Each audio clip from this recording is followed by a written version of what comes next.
Here is Colonel Doug Mc Gregor, a former senior advisor to the Secretary of Defense. Thank you for joining us. Why do you think Putin is doing this? What is his end game?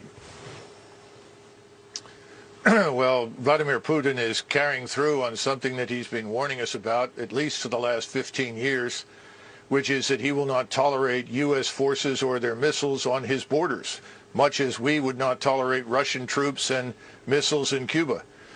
And we ignored him, and he finally acted. He was not going to allow Ukraine under any circumstances to join NATO. What's happened now is that the battle in eastern Ukraine is really almost over. All the Ukrainian troops there have been largely surrounded and cut off. You have a concentration down in the southeast of 30 to 40,000 of them. And if they don't surrender within the next 24 hours, I suspect that the Russians will ultimately annihilate them. That's why Zelensky is meeting with Putin's representatives right now. The game is over. And he's going to have to negotiate the best deal he can get. And we've already told him, the President of the United States has, that if he opts for neutrality for Ukraine, we'll back him. And I think that Vladimir Putin will do that for Western Ukraine. That is the Ukraine beyond the Dnieper River. But behind it in the east, where he is now, I'm not sure what he has planned there, whether he forms another republic, annexes it into Russia, because historically it has been Russian.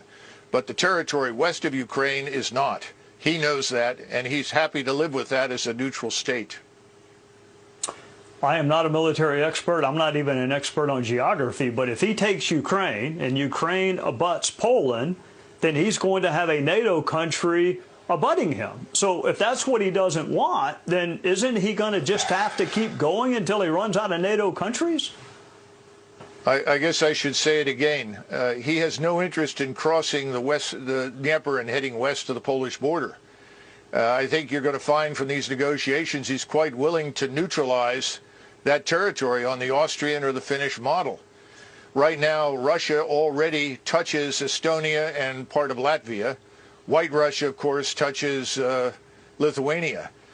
He's not interested in going to war with us, and he has an army that's too small for that purpose.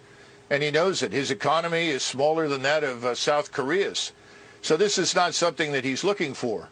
We are imputing to him things that he does not want to do in our usual effort to demonize him and his country.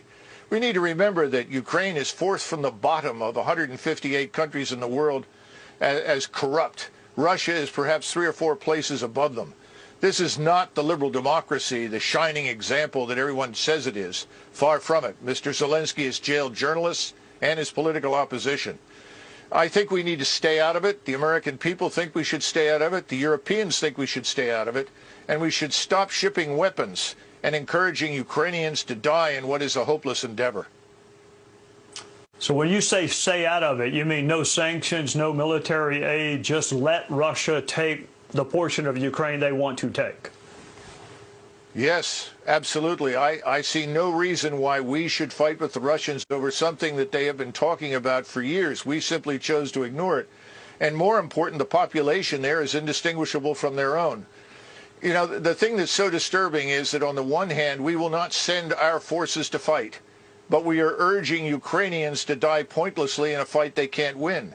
We're going to create a far worse humanitarian disaster than anything you've seen thus far if it doesn't stop.